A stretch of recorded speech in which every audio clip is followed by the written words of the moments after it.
If you're in the process of identifying hyperpotential employees in your organization, you've come to the right place.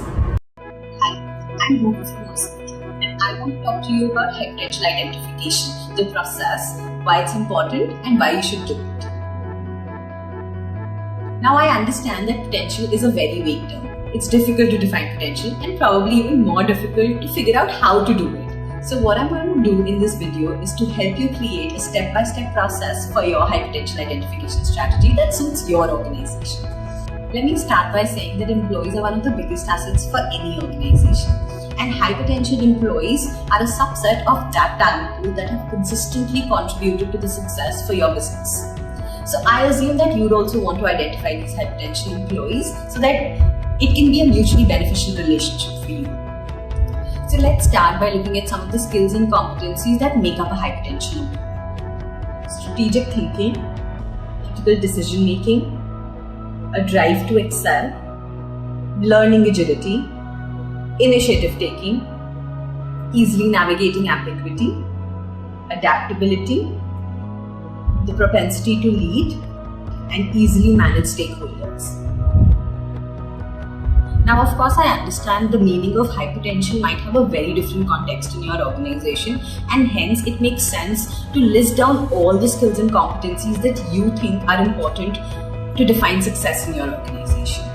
That's the first step. To do that, you might want to think about the most pressing issues for your organization.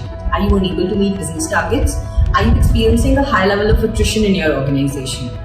Do you think that the skill gaps in your organizations are widening? Is there a lack of competent leaders in your organization? What if I were to tell you that high potential identification can actually be the answer to many of these challenges that you're facing? Now, these might look like different problems, but they actually stem from the same source: lack of developmental initiatives that results in a disengaged talent pool.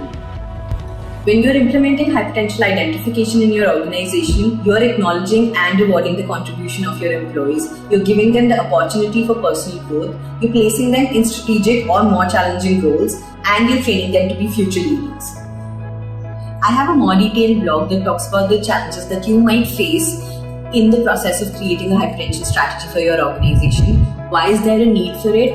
And the tools that have had this highest success rate for many organizations that we've helped. I'm going to leave a link to it in the description box below. This brings us to the next steps of how you can easily identify your high potential employees. Now, we've helped various organizations identify their high potential employees. If you want to read some real life customer stories, I'm going to leave the links below. Like I said, the first step is the most important one. We call it the sensing exercise. You have to understand the building blocks of the program, the roles, the levels, and the competencies that are under consideration. The second step is to actually evaluate your employees. Identify the right tools for accurate hypo assessment. You may choose between 360-degree feedbacks, assessment and development centers, psychometric assessments, behavioral tools. Once you're done with assessing your employees, the third step is finalizing your talent pool. Map these employees on a simple 9-box model to shortlist employees who show high potential. Now that we've done this, we're on the last step to create an individual development plan for each of the high potential employees that you found out through the 9-box model. Create a unique plan for each employee to help their speedy growth. I'm sure you'll see an uptick in your overall organization performance, but if you still need to validate the results and find out the ROI of the hypo exercise, you can use predictive modeling and correlation exercises. You can rinse and repeat these processes every time you feel the need to identify high potential employees in your organization. It might be difficult at first, but you'll see it will eventually become the culture for your organization. I hope you've enjoyed this session and that this will help you create a basic high potential identification strategy for your organization. For anything else, Mercer Metal is just a call away. In my next session, I will be dealing with the conundrum of performance versus potential and taking you through a practical demo of how you can identify your high potential employees on a 9-box model. For more actionable sessions, like this video and subscribe to this channel. Let's keep creating workplaces of value.